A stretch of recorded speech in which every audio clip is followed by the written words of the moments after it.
So now, before we welcome the first guest speaker, David Gosset, onto the stage, let's first take a quick look at a video clip to know more about him. Let's take a look.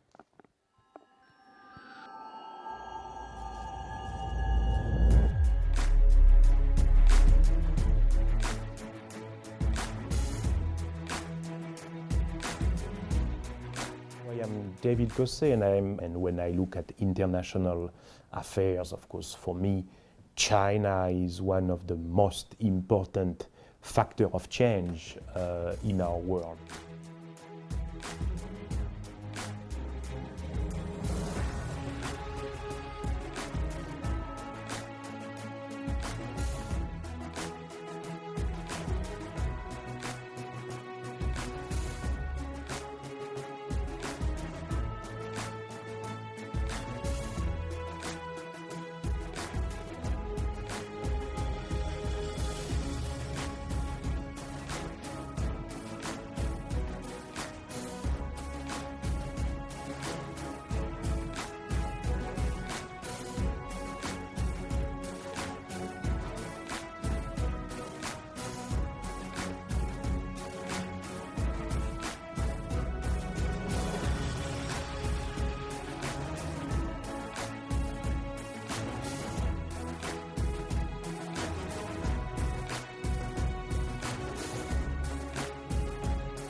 我是高大伟，我跟中国肯定是有缘分。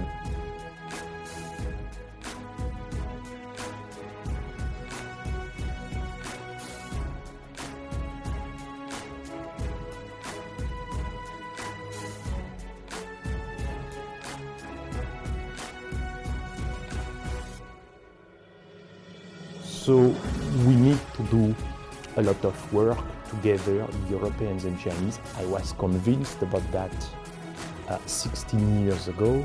I am even more convinced about that today.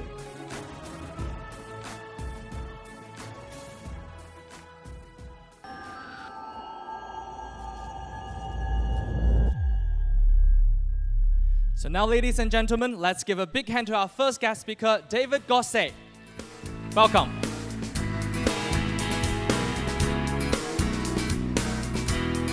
Well, thank you very much for this very kind introduction. And I would like, before I begin this very short presentation, because I have 15 minutes, I would like to thank the leaders of the Zhejiang province, the leaders of Hangzhou, and of course all the friends from China Daily, because without you and your team, we would not have this wonderful event today. I am also very happy to be in Hangzhou, because I have been working on China for more than 20 years, and I have to tell you, Mr. Mayor, that Hangzhou is one of my favorite cities in China. So it's a real pleasure to be with you today. Before I go and I develop some views on the Chinese Renaissance that I hope also we can discuss, I would like to tell you that, in fact, I have heard the name globalization this afternoon. I think this is a very weak and very poor notion to a certain extent.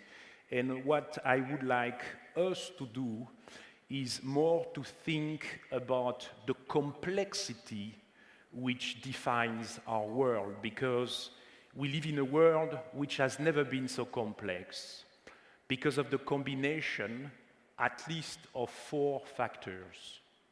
The number one is, of course, the demographic factor. Don't forget that today's China is more populated than the world in 1850. We are already 7.5 billion on the planet, and in 2050, we will be around 10 billion people. It means a lot. We could organize all the afternoon around this fact only. It will change many, many things.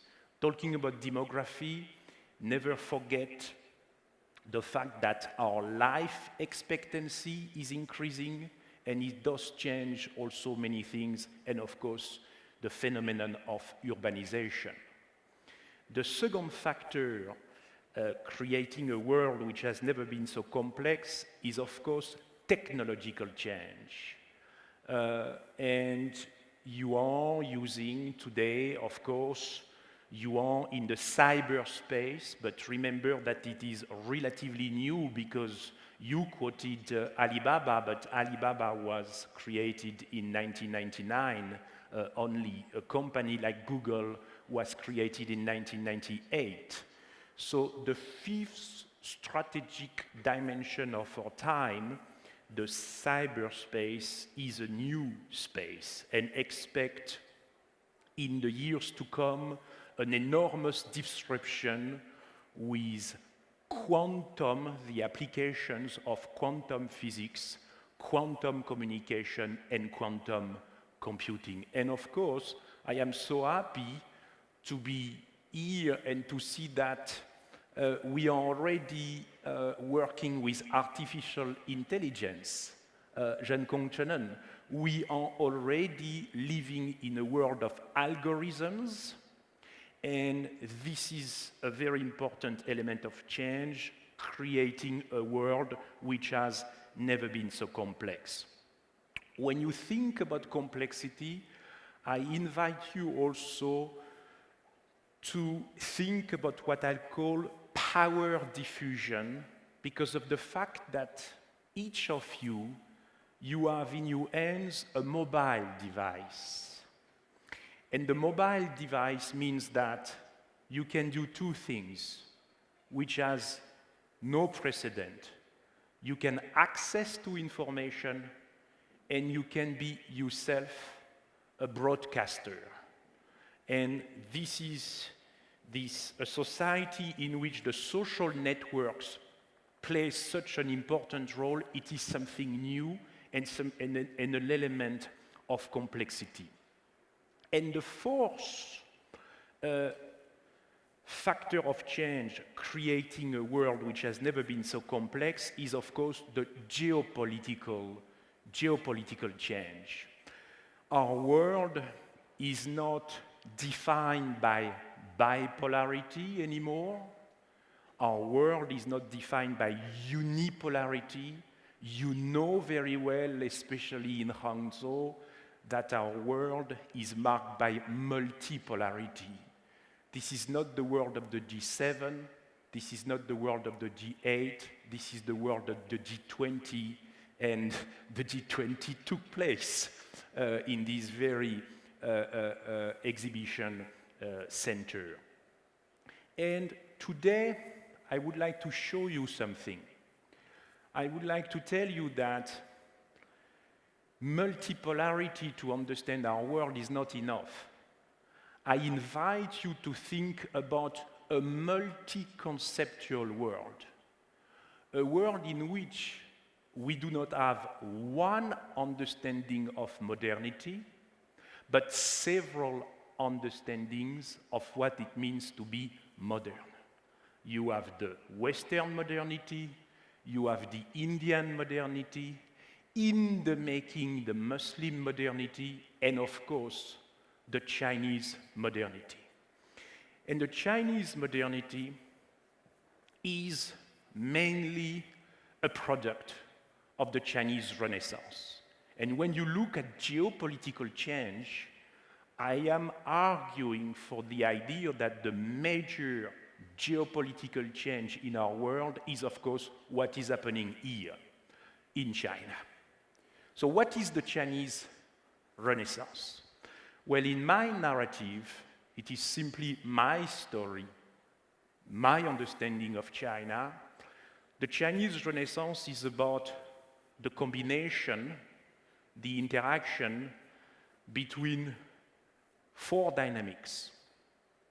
The first dynamic that you know very well, and Mr. Mayor, you spoke about that, the economic aspect of the Chinese Renaissance, I would call that China's rapid economic reemergence.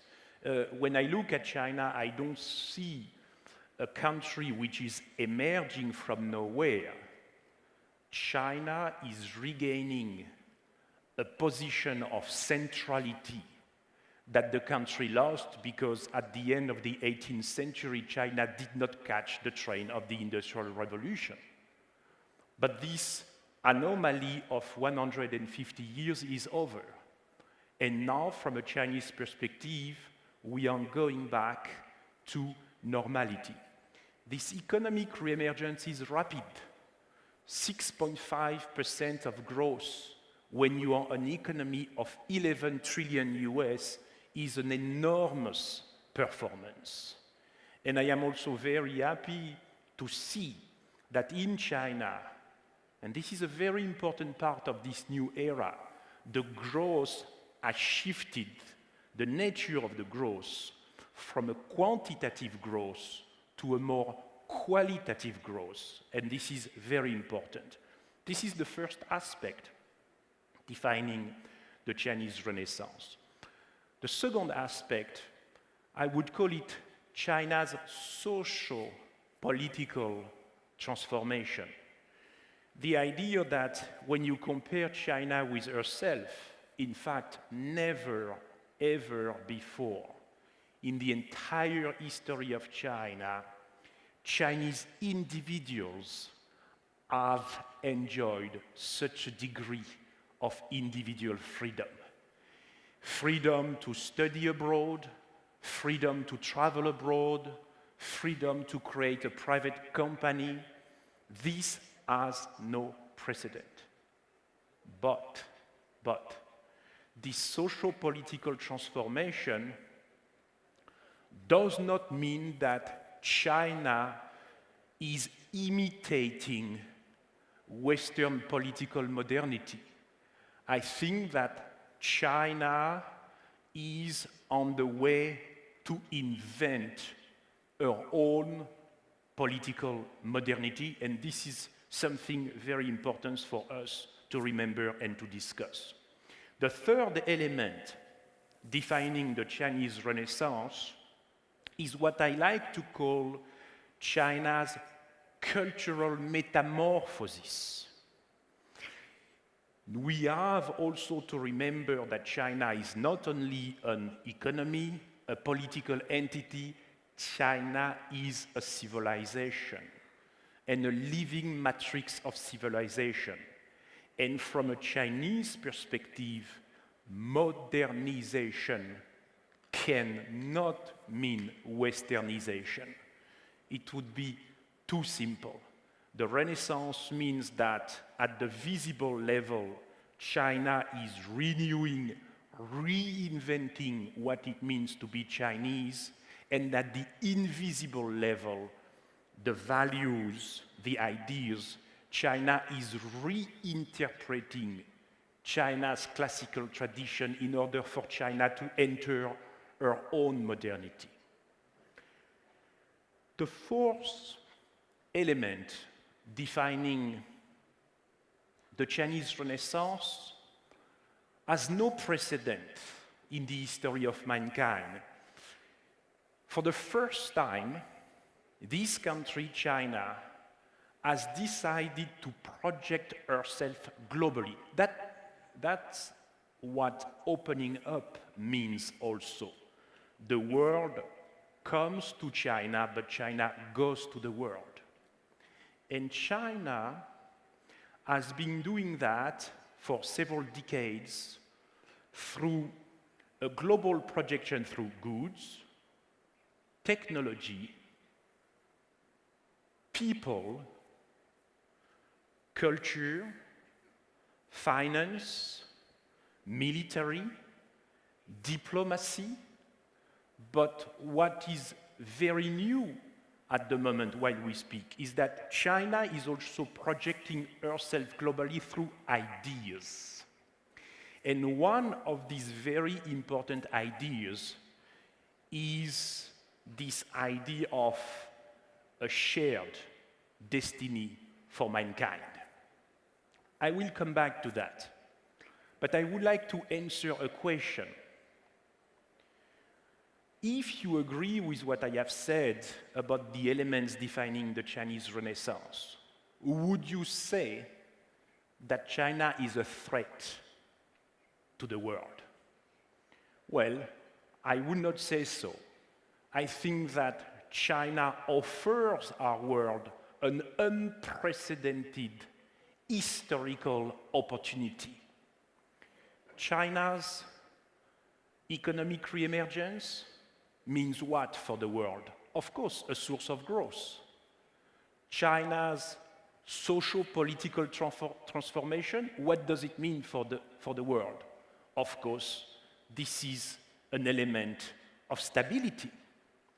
The Chinese cultural metamorphosis does not threat anyone. The Chinese cultural metamorphosis does enrich our global village. And what about China's global projection? When I would take the two final elements of this global projection, the diplomatic global projection and the intellectual global projection. Think about the Belt and Road. Well, the Belt and Road Initiative is simply the most significant international development project of our time. This is not a project which divides us. This is a project which brings us together, which unites us. And therefore, this is something that all together we need to commit, especially, I have to say, on the Eurasian megacontinent. And look at this global intellectual projection. The idea from a Chinese perspective is precisely to go toward always closer and closer to this shared destiny for mankind. It is not divisive. It is not against anyone. Again, it is a vision which keeps us together. In fact, it is both inclusive and a factor of integration. And it is why I support and we should support this vision. You know, time flies. I can see the countdown here. I have already spoken for 15 minutes, but I want to finish with a very simple idea. By the way, the very excellent moderator, you are excellent because you won this competition in the past, so you are more than excellent actually, said that you have 3 stars today. Well, certainly the other guests are stars. I am not a star, but I see the stars, the real stars, they are you, the young people, because you are the future. And I have to tell you something. The Chinese Renaissance, if it goes on like that, and if we are able to properly tell this story to the world, can trigger not only an era of prosperity and peace for the Chinese people, 1.3 billion people, but my dear friends and colleagues, I see the Chinese Renaissance as potentially triggering a world renaissance. And this is the message I wanted to convey today. And finally, I conclude on this idea, this conviction, and I will go on to work for that. Let us together build or go closer to this shared destiny for mankind. 我们需要在一起，为了这个人类命运共同体奋斗。谢谢大家 ，Thank you very much.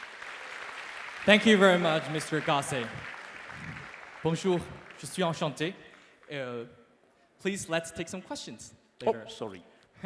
Thank you very much. Actually, of course, this is the most interesting part, the questions. Because if there is no question, it's myself talking to myself. So this is not really interesting. And I apologize. So I was wondering, because in French there is a very famous idiom, c'est du chinois. Literally meaning that it's in Chinese, stands for something very complex or difficult to understand. Mais il me semble que cette langue n'est pas du tout difficile pour vous. But it seems to me that this language is not at all difficult for you. So in French, when there is something that is very complicated and it's very difficult to understand, indeed you say, oh, it sounds Chinese to me. This is what in English you say, it sounds Greek to me. It's Greek to me. This is the equivalent. But of course, China and the Chinese culture is different, probably from a European and a Western perspective. China is the most different culture you can think about. Having said that, so two things on this. Yes, we are different, but remember that difference is also a fantastic leverage for complementarity. Different is a fantastic leverage for synergies. And my advice to the young people, do not try to reduce the difference. It's great to be French. It's great to be Chinese. Because we are different, we can co-build together, co-create together more value. And always remember that difference is the very condition of harmony. Difference is the very condition of harmony. And the second remark, sorry, sir, but I would like to insist that Europeans and Chinese, we like to emphasize the difference. Yes, they do exist, but remember also our commonalities. I repeat, we live on the same mega continent, Eurasia. And Itai-Ilu, the Belt and Road, Itai, it's a more cooperative Eurasia. We have to do it because we live on the same mega continent. Commonality number one. Commonality number two, history. We have this, we are especially sensitive to historical depths. You see, each time I am in Hangzhou, I think about Sudongpo. And of course, Sudongpo, it's not exactly the day before yesterday, but 10th century, the Song Dynasty China. Well, in Europe, we had also very interesting things going on, and then you cannot disconnect Sudongpo from the Tang Dynasty China, and from the Tang Dynasty China, you cannot disconnect with the Han Dynasty China, and Han Dynasty China, it was the Roman Empire, and already the Europeans, the Romans, were trading silk with China. You see the commonalities. We have the commonalities because of geography, but also because of history. So let us talk to each other more, understand to each other more in order to co-build these Silk Roads and to go always closer to this shared destiny for mankind. Thank you very much. I think your speech and your responses are really informative. Thank you very much. Let's give another big round of applause to Mr. David Gosset. And now, I believe a lot of our audiences would like to ask some questions to our guest speaker. Is there anyone who would like to ask questions to Mr. David Gosset? If you'd like to, please raise your hand if you have any questions. So we'll get back to you later. Let's first have someone that is nearer to the stage. Yeah, of course. Yes, please. Yes, it's on. You can ask the question anytime now, if you'd like to. My name is Mohammad Firdaus from Pakistan. I am here in Zhejiang University. There are two things. One is new era, new thinking from Chinese side. And you mentioned in your introductory speech G20.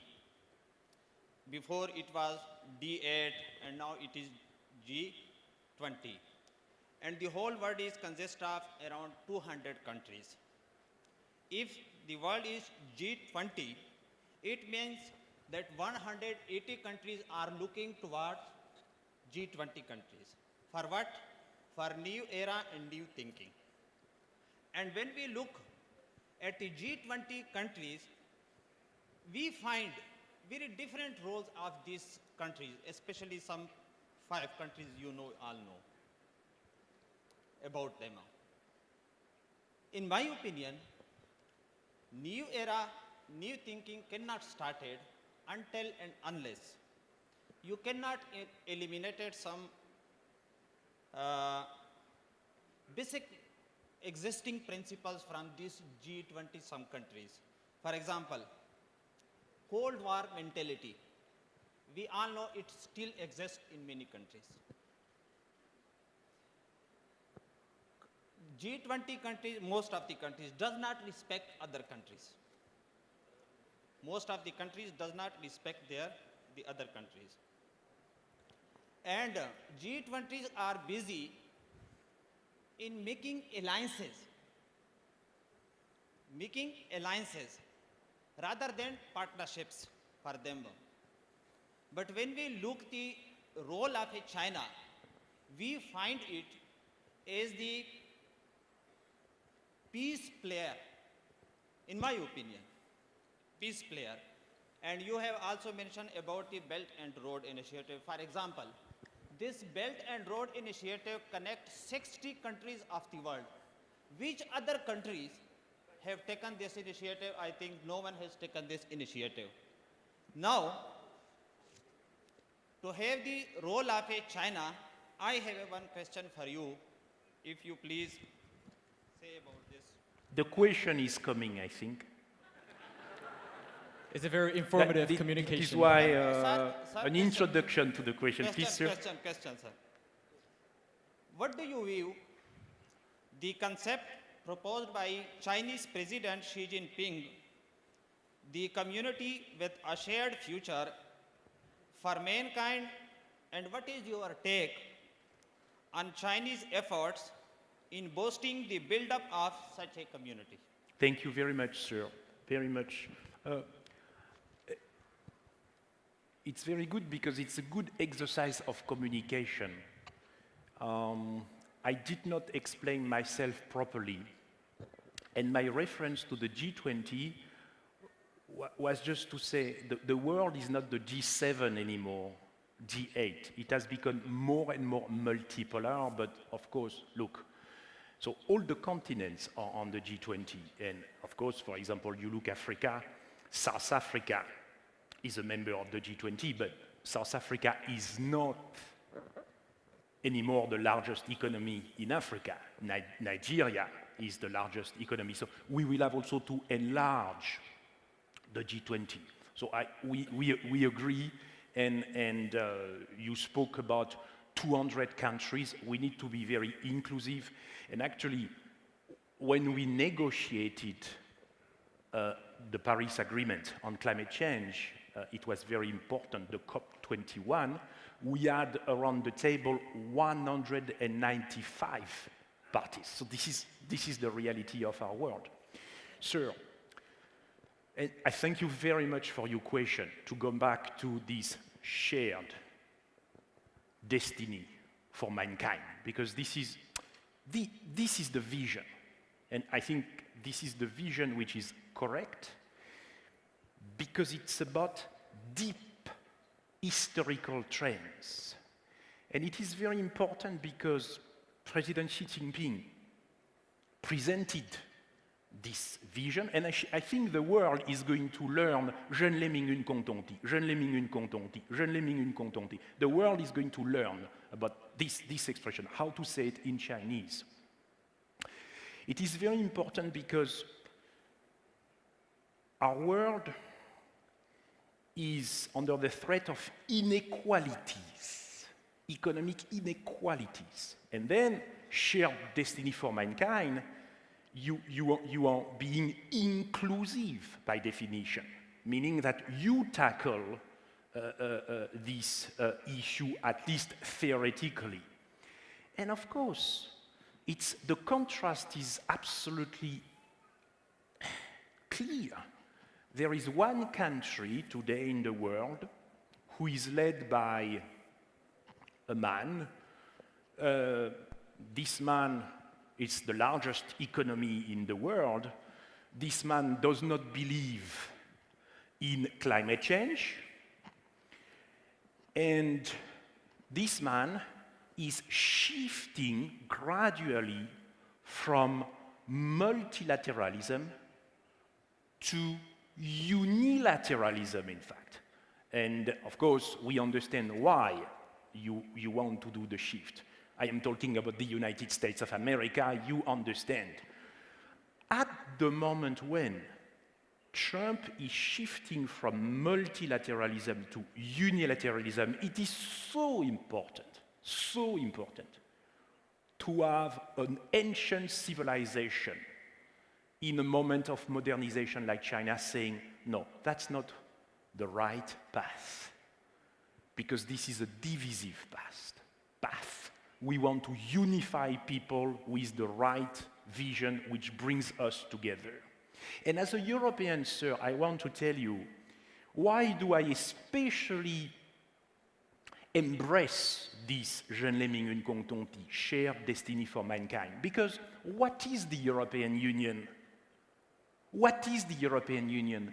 It's a kind of shared destiny for Europeans. So in fact, we began to build a system in Europe among Europeans which guarantees, which organizes this shared destiny for Europeans. But President Xi Jinping is not talking about China, Asia, he's talking about the world, and I think here, especially Europe and China, we need to work closer to reach this more inclusive and cohesive world. It is why in the short movie I have created the Europe-China Forum in 2002. This is 60 years ago. But I have even more convinced today that Europeans and Chinese, without excluding anyone, of course, Pakistan is so important, as a part of Eurasia, we need to work in this direction. Thank you very much, sir. Thank you very much, Mr. David Gosset. Thank you very much. Now, you may take a break off the stage. Thank you.